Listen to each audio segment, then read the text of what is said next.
When you are self employed, tired, and feeling stressed, work gets hard. Business planning, serving our clients, doing the work, it all gets hard. It's hard enough to manage and run our own businesses. So when you add on your role as a caregiver, or if you're struggling with a chronic health issue, as you will know, it becomes a tricky balancing act. We all know we need to take time to rest, but too often we resist it or push it off until later or say, I will rest when I have the time or when I can find the time. Why do we do that? Why do we say that? Why do we think we need to push ourselves to the brink into getting it all done and we'll rest later? I think it's because we don't have the right idea about what rest actually is and the different types we need. So today we're going to take a look at the different types of rest that the work from home entrepreneur needs.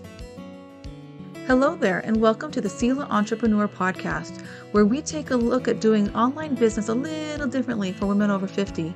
I'm your host, Marta Gertson, entrepreneur and business owner since 2008, and for far too long, I struggled with trying to figure out what I wanted to be when my business and I grew up. I was tired of buying all the courses and downloading all the freebies, all in the hope that the answer I was longing for would suddenly appear. Turns out, clarity doesn't come in an instant. It's a journey of discovery and finding answers layer by layer. As I took action, I learned what type of work I really loved to do, who I had fun serving, and the problems I loved to help them solve. That clarity gave me the confidence to start designing a simple, sustainable business that I could steward well, and I'd love to help you do the same. If you're ready to find the clarity you're longing for, then you're in the right place. Let's take this journey of discovery together. Working from home is an amazing opportunity. While we all started our businesses for different reasons, I think at the core, most of us were looking for flexibility in our schedules and the freedom to choose the type of work we get to do and the type of people we wanted to work with. Far too often, however, we find what we have created is another job, and we find that our businesses are running us instead of the other way around. That's when we find ourselves saying, I'll rest later, or if I have time, I'll take a break. And despite what friends and family may think, we are not sitting at home reading, watching TV, or doing deep cleaning projects. We can't always change our schedules at the last minute, and we definitely do not have endless amounts of free time. We have clients to serve, businesses to run, marketing plans to implement, and so much more. We ask a lot of ourselves, our energy, and our brains. Plus, as knowledge-based workers, we are using our brains a lot as we do work for our clients and for ourselves. We're designing, we're troubleshooting, coaching, fixing, serving, customer service. If your list is anything like mine, it's a long one. We use up a lot of our brain energy as we think through our work each day, and we do a lot of that work sitting at a desk. Many of us have chronic illnesses that place limits on our mental, emotional, and physical capacities. And no matter how much we love our people and want to help them, caregiving is hard. It takes its toll on us mentally, physically, emotionally, and spiritually. When you consider all that is on your plate, it's no wonder that so many of us are tired, feel on the edge of burnout, and wonder what in the world is wrong with us. It's a hard place to be in, and it's not something that getting more sleep will be a quick fix answer for. So what will help? I think it's understanding the different types of rest we all need.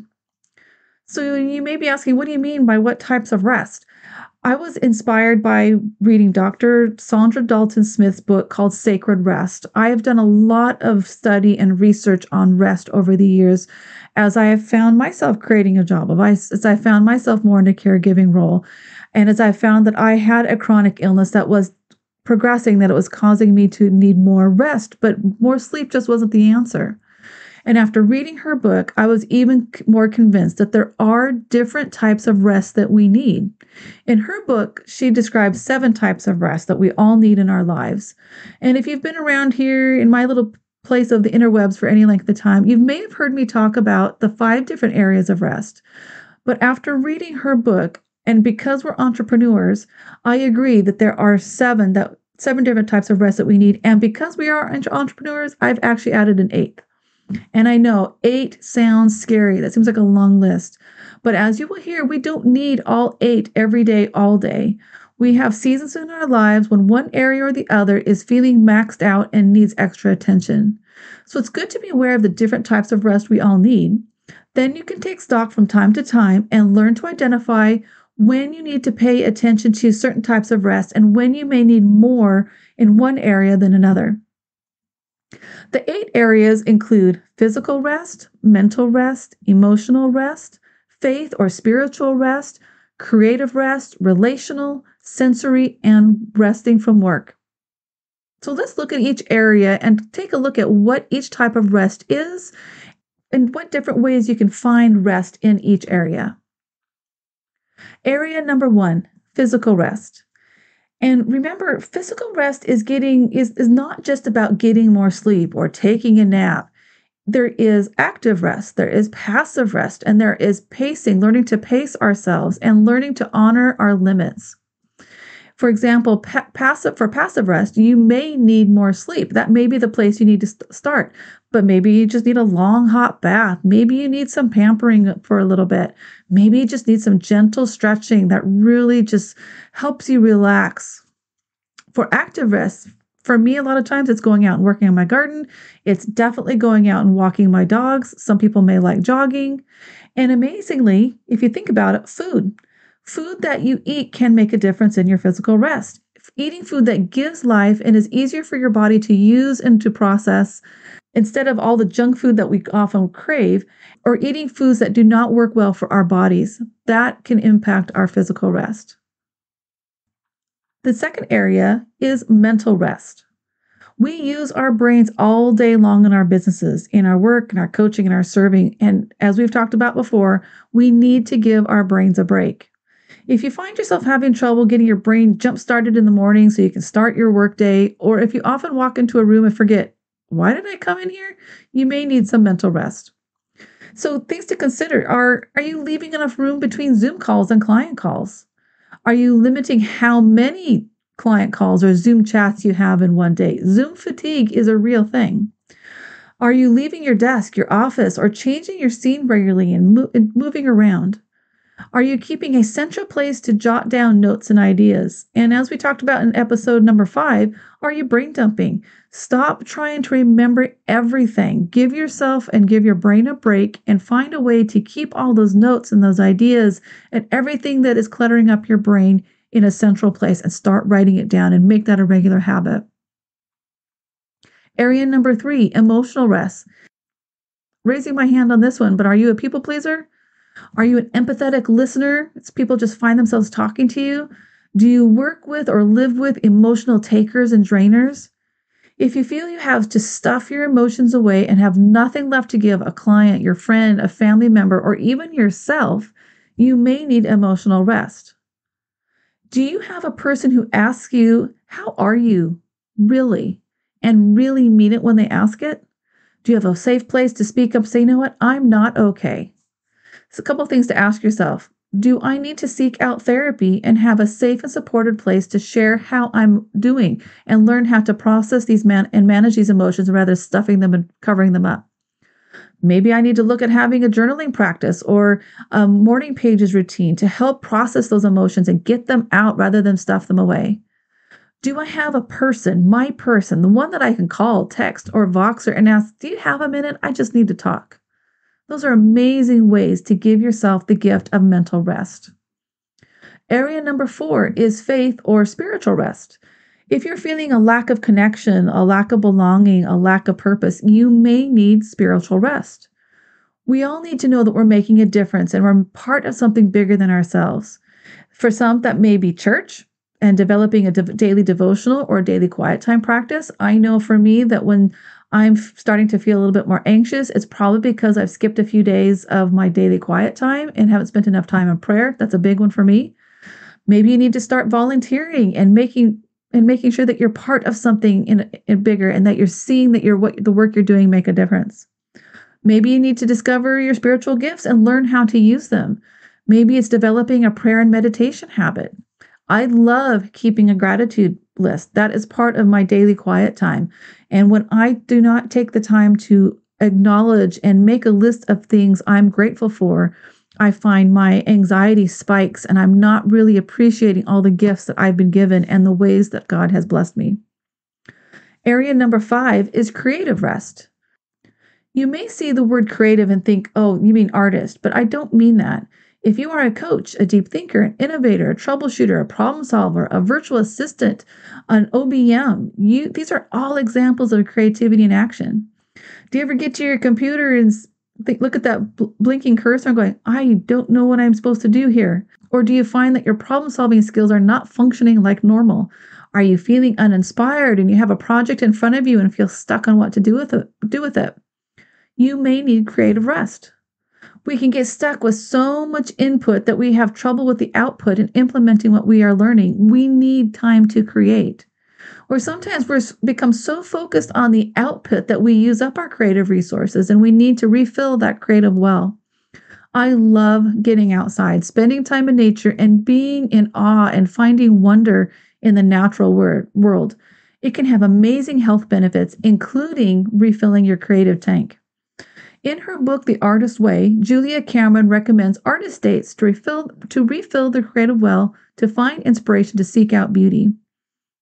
And again, seeking and enjoying beauty in nature, in art, in well-made food, and more, that's a beautiful way to find creative rest. And maybe you just need to set aside time to process and get out of your head and make room to create. I know a lot of times when I'm on a computer day in and day out, I need to create something tangible with my hand, be able to hold those results of my work in my hand and actually see it. Area number 6 is relational rest. Do you find yourself feeling detached, or do you find that you're isolating yourself from others? Or on the opposite side, do you notice you're starting to say yes to every social gathering you get invited to? If either of these sound familiar, you may need social rest. And this can run the gamut for both introverts and extroverts. Yes, introverts need time alone, but they can end up spending too much time alone. That would be me. Extroverts get energy from being with people, but they also need downtime from time to time.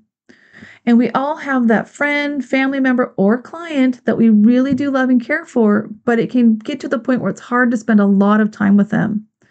And sometimes we have someone who's important to us, but we just can't seem to find the time to spend with them.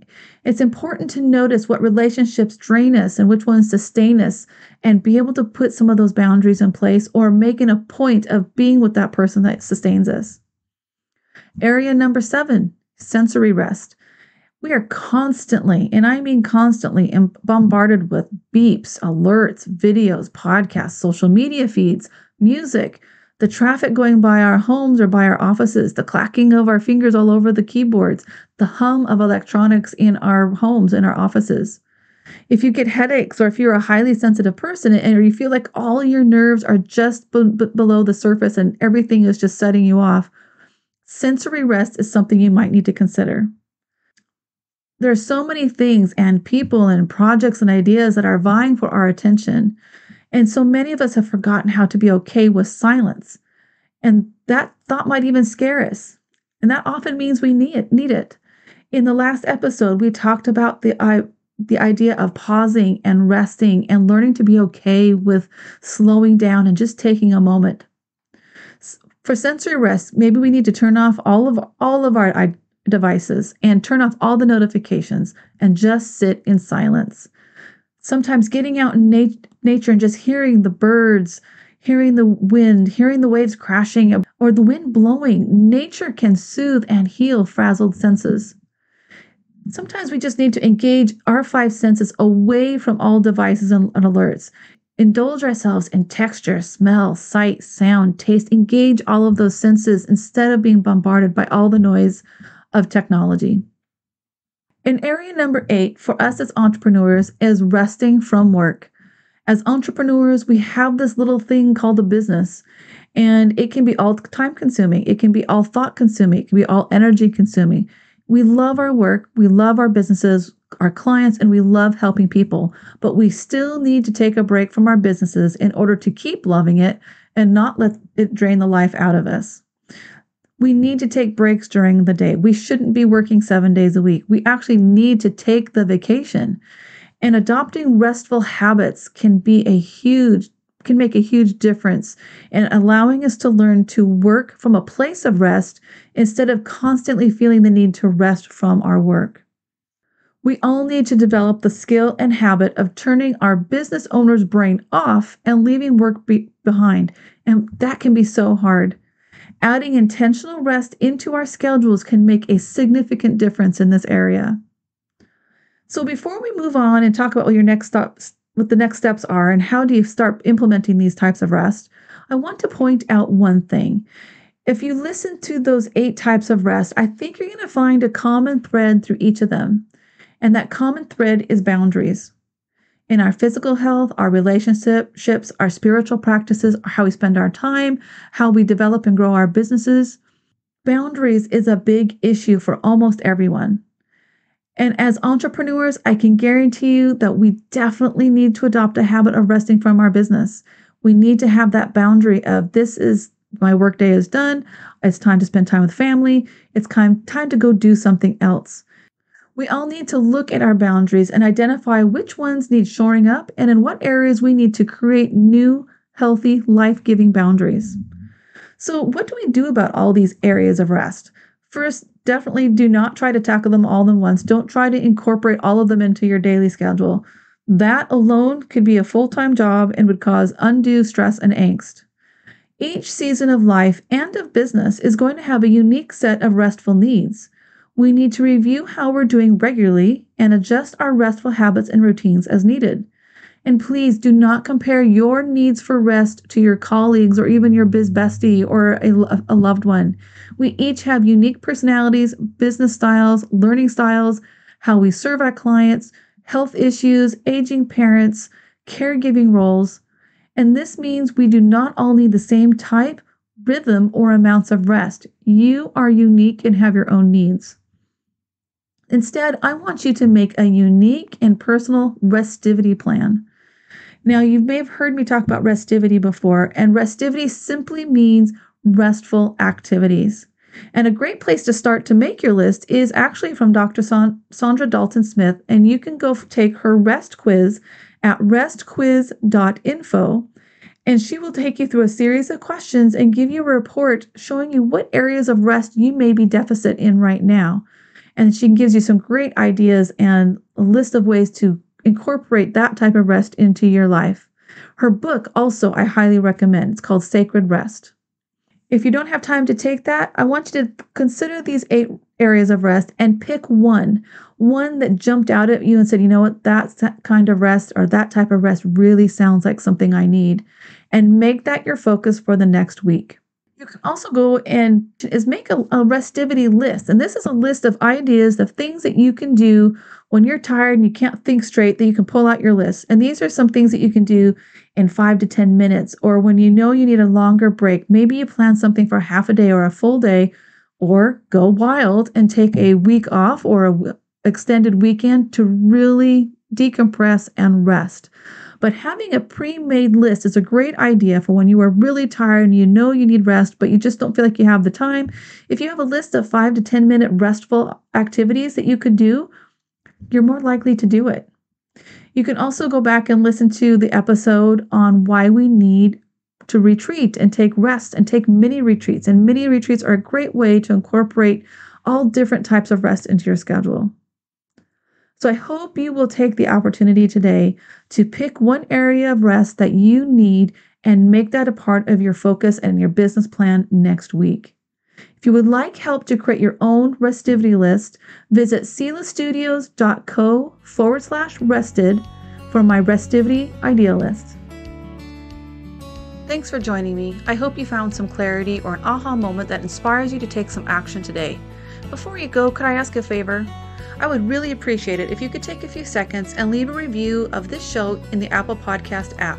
Your review really does make an impact and helps spread the word about this show and gets it in the hands of other women who are looking to build simple and sustainable businesses of their own. Until next time.